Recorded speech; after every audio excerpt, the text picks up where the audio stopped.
And a Knives Out mystery is now the third film in the now close to 8-year Knives Out franchise. Once again, the film is written and directed by Rian Johnson. The film tells the story of Father Judd, who is the lead character of this movie, played by Josh O'Connor, who comes from Albany, but is moved to this new chapel where he's supposed to be watching and possibly take over as the next father. The father who's running things is Monastery Jefferson, played by Josh Brolin, who goes about ways preaching to his collective people in a, let's just say, very unique and ugly way at points. Also, in this whole batch of characters who go to this church on a weekly basis is Martha, played by Glenn Close. You have Dr. Nat, played by Jeremy Renner.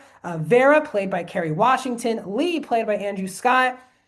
Simone, played by Kaylee Spaney, and Cy, played by Dale McCormick. Also, Thomas Hayden Church is in the movie as the groundskeeper for the church, but a murder, of course, has to happen, and Father Judd is being seen as the potential killer. So Benoit Blanc from the first two movies, once again played by Daniel Craig, is brought in to help solve the mystery. Also, Mila Kunis is in the movie as the chief of this area, the police captain who's called in Benoit to help solve the case. The film is 2 hours and 24 minutes and is PG-13. Welcome back, everyone, to a brand new review here in Max Talks Movies. My name is Max Dinenberg. We're talking Wake Up Dead Man. So if you're new guys to the channel, please hit that subscribe button, ring that bell for notifications. I'm trying to get to 400 subscribers to start 2026. We're very, very close to that point. I talk all things entertainment, movies, TV shows, awards, box office. So please subscribe, ring the bell.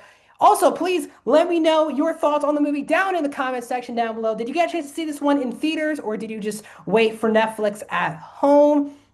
Love to hear your thoughts on this movie down in the comments. Leave your ranking aside. I am going to rank these movies this weekend for a video, so please keep your rankings to yourselves until this weekend. But let me know, did you like this? Did you not like this? Do you want to see more entries into the franchise? And also, guys, please hit that thumbs up button. So I am a big Rian Johnson fan, even though as a Star Wars fan, I'm not a big fan of his Star Wars movie. I have loved these Knives Out movies, both the one in 2018 and Glass Onion back in 2021. But this was a different experience for me because this was the first time I saw a Knives Out movie for the first time at home on a TV screen, because obviously the first Knives Out was a theaters exclusive movie, but the second movie was the first time that was a movie that Netflix acquired it for.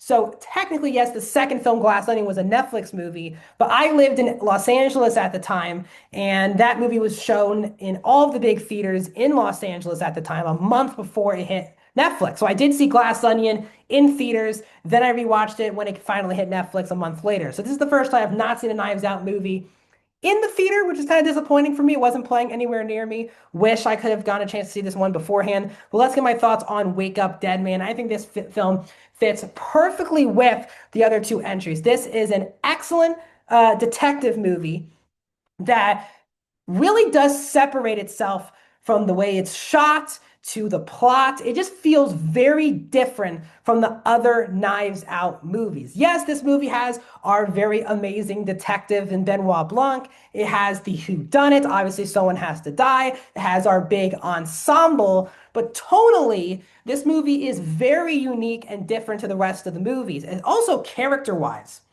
Because while the other films, Benoit Blanc definitely feels like the lead character, especially in Glass Onion. We learn a lot more about his personal life, and we really focus on the detective work through his eyes. But this movie, he is very much a supporting character. The lead of the movie is Father Judd, played by Josh O'Connor.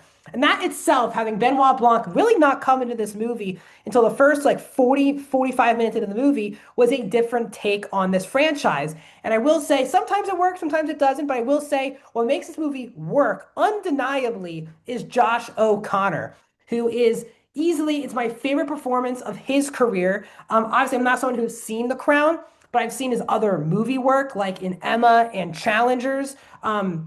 Really good actor, obviously, but he's excellent in this movie because he is playing someone who obviously is a priest and believes in God, but has a very interesting background on why he found God in the first place.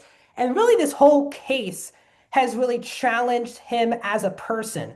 Both his personality, his religion, his beliefs have kind of all been now thrown into the mix because of this murder case at the church. And the movie is told through his narration, through his eyes, and I thought he was fantastic in this movie. When he needs to be funny, he can be really funny. When he needs to be bleak and emotional, he can be quite bleak and emotional. And when he needs to be hopeful and optimistic about what he's doing, he just brings it as well. It's a really tour de force performance that I don't think is being talked about enough. And O'Connor is just tremendous in this movie. Of course, Daniel Craig is as charismatic as ever. If you're not familiar with my channel, James Bond, other than Star Wars, is my favorite IP franchise of all time. I'm a James Bond head. So I adore Daniel Craig. And this is obviously so different from what he's ever done in his career. He continues to be great as Benoit Blanc, and him and O'Connor have great chemistry in the movie. The other two supporting performances I really enjoyed. First one was Glenn Close. She always brings it, and she goes 110% for this performance. And Josh Brolin is also really believable as this priest who's kind of doing things, let's just say, very differently than maybe most people are preaching in America. The way he handles, the way he talks to his people, very fascinating things. And I thought he really brought that believability to it. This movie, I like that this movie is a lot darker, a lot bleaker than the other Knives Out movies. Especially like Glass Onion, which again might be my favorite Knives Out movie, is definitely a comedy with a whodunit. This movie has its sprinkled bits of comedy. I definitely laughed 3 or 4 times during the movie, but it's taken the plot and the whodunit very seriously because it had such ramifications for everyone involved. And I like that this film completely shifted the tone of the franchise where it's, yes, does the movie have its time to have fun? Yes. Does Benoit Blanc get in those quick one-liners? He does, but that doesn't really pull you out of this very serious, personal story that they're going for. And I really appreciated that. Also, the production design is immaculate for this movie. The way Rian Johnson shoots things, the movie is just always very interesting to look at. So all credit to Rian Johnson. Now, while I say all things, I think it's a really excellent movie. I will say, even though I love this ensemble, like from a cast perspective, I think it's the most uninteresting group of supporting characters that we have gotten in the franchise. Like I love Andrew Scott and Jeremy Renner and Kerry Washington and Kaylee Spaney as actors, but I could not care less about those characters. You really are focused on Benoit Blanc, Father Judd. I think the other interesting supporting character that you care about what's going on is Martha, played by Glenn Close. You just really don't care that much about any of the supporting characters. They feel kind of one note. Even Mila Kunis as well. Just very one-note, forgettable characters who are fitting a character profile for a murder mystery. They don't really have that story connecting them to particular things as much as you would have wanted them to. I think the other two films did a much better job giving everyone in the ensemble something to do in the story. And sometimes these characters can be interesting, but for me, I just didn't find myself that interested at all in the majority of the side characters in the movie. And I will say, I predicted very early in the movie the reveal of the whodunit very early in the movie, probably the earliest for me of the whole franchise. And sometimes it takes me out of some of the super intense, oh my God, sequences towards the third act of the movie because I kind of know where they're going with it. As well. So I think this is still a really good movie. And it might not be my favorite Knives Out movie, but these are just really good movies. They're well made, well written, really well acted, and I really love the shift, giving Josh O'Connor being the center focus of the movie. I would have liked a little bit more Benoit Blanc, if I'm being real honest, but I think this is an excellent movie that talks a lot about religion in a really positive way. Even if you don't care about religion or are religious, I think it gives answers to so many people and stories for those type of people, which I found fascinating. So I had a really good time with Wake Up Dead Man. I'm giving it a 4 out of 5 stars. I am going 77% for Wake Up Dead Man. What are your thoughts on this movie, guys? Let me know down in the comments. Like this video, subscribe to my YouTube channel, comment down below. I'll see you guys in another video very soon.